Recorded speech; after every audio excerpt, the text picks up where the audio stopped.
हुए थे। उनके बयान के बाद हमारा बयान जारी हुआ था।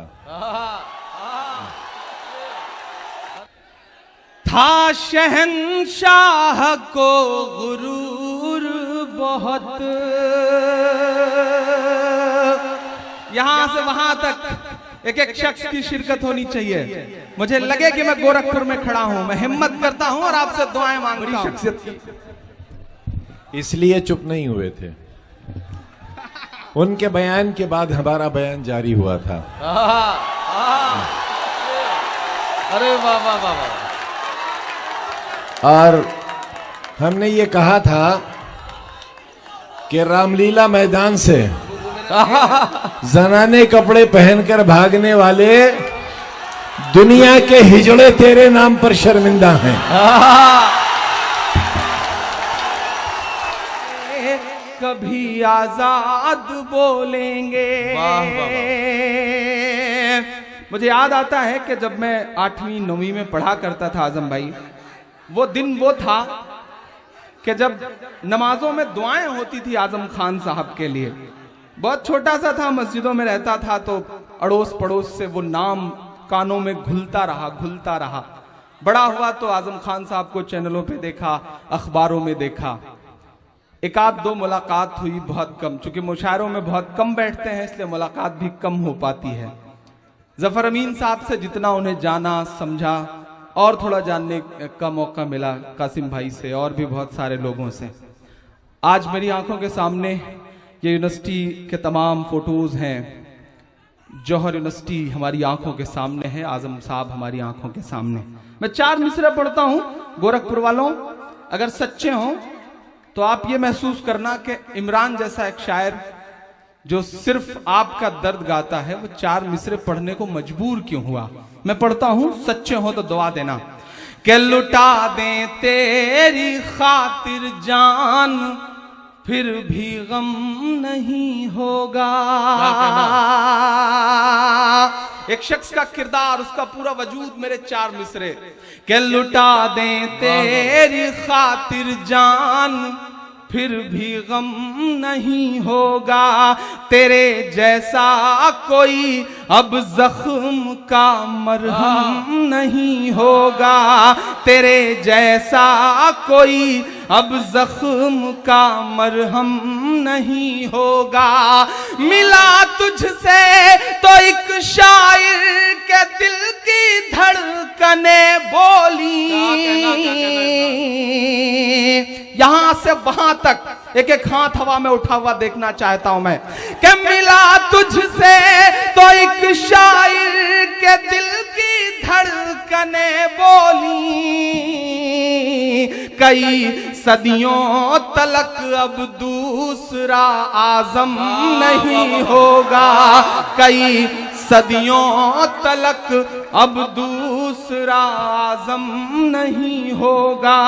कई सदियों तलक अब दूसरा आजम नहीं होगा। चाय आई है, हालांकि आज के दौर में चाय वालों को कुछ बोलते हुए बड़ा डर लगता है, कब कौन प्रधानमंत्री बन जाए कोई भरोसा नहीं है साहब, इसलिए लेकिन गुजारिश करूंगा कि थोड़ी देर के लिए सिलसिला रोक दें। मैं हिम्मत करता हूं, पढ़ता हूं और आपसे दुआएं मांगता हूं।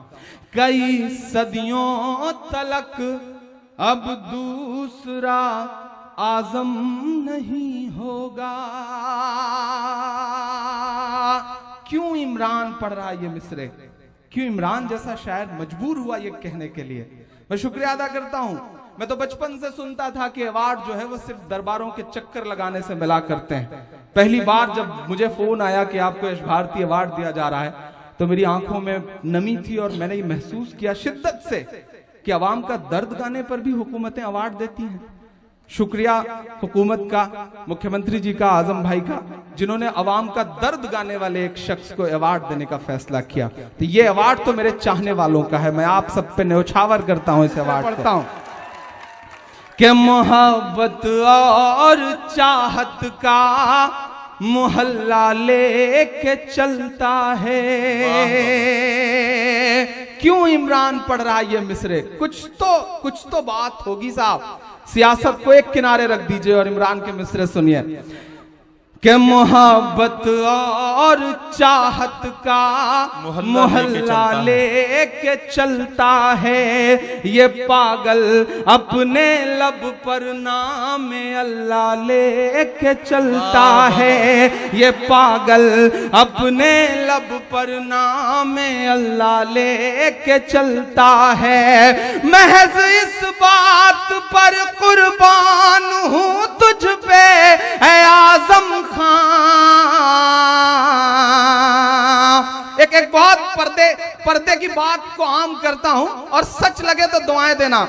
महज इस बात पर कुर्बान हूं तुझ पर ऐ आजम खां, तू अपने साथ गाड़ी में मुसल्ला लेके चलता है, तू अपने साथ गाड़ी में मुसल्ला लेके चलता है। बहुत शुक्रिया, बहुत मोहब्बतें, बहुत अच्छा पढ़ रहे हैं आप। बड़े खूबसूरत दिनों के वादों के साथ एक हुकूमत आई थी साहब। मैं 4 मिसरे पढ़ता हूं कि मोहब्बत और मोहब्बत भाईचारे के दीवाने दिन ही लौटा दो, मोहब्बत भाईचारे के दीवाने दिन ही लौटा दो, सब्जी के सुहाने दिन ही लौटा दो। ये अच्छे दिन तो अंबानी अडानी को मुबारक हो। फिर पुकारता हूं आपको, ये अच्छे दिन तो अंबानी अडानी को मुबारक हो। हमें ऐसा करो साहब पुराने दिन ही लौटा दो, हमें ऐसा करो साहब पुराने दिन ही लौटा दो। लेकिन मैं बहुत छोटी सी बात मुझे याद आती है कि संसद की सीढ़ियों से पहले प्रधानमंत्री पंडित जवाहरलाल नेहरू जी उतर रहे थे। उनके साथ उस वक्त के बहुत बड़े कवि, राष्ट्र कवि रामधारी सिंह दिनकर उतर रहे थे। एकाएक नेहरू जी का पांव लड़खड़ाया, नेहरू जी गिरने को हुए कि दिनकर जी ने उनका हाथ थाम लिया। तो नेहरू जी ने कहा कि दिनकर जी आपका बहुत शुक्रिया, आपने मुझे गिरने से बचा लिया। तो दिनकर जी के जवाब को हम तमाम शायरों का जवाब समझा जाए। दिनकर जी ने कहा कि नेहरू जी, इस देश की सियासत के कदम जब जब लड़खड़ाएंगे साहित्य और अदब उसे सहारा देगा। मैं शायद अपनी उस जिम्मेदारी को निभाते हुए मिसरे पढ़ता हूं कि हवाओं की सरगोशियां कह रही हैं, ये सच की फरामोशियां कह रही हैं। हवाओं की सरगोशियां कह रही हैं, हवाओं की सरगोशियां कह रही हैं, ये सच की फरामोशियां कह रही हैं। थे उस कत्ल में जैसे खुद भी वो शामिल। अगर सच बोला हो इमरान ने तो कोई भी हाथ खामोश न रहे, वरना मैं कमजोर पड़ूंगा। थे इस कत्ल में जैसे खुद भी वो शामिल, थे इस कत्ल में जैसे खुद भी वो शामिल। ये मोदी की खामोशियां कह रही है कि लगा है जो भारत के दामन पे धब्बा, लगा है जो भारत के दामन पे धब्बा। ये है एक अभिशाप, लौटा सकोगे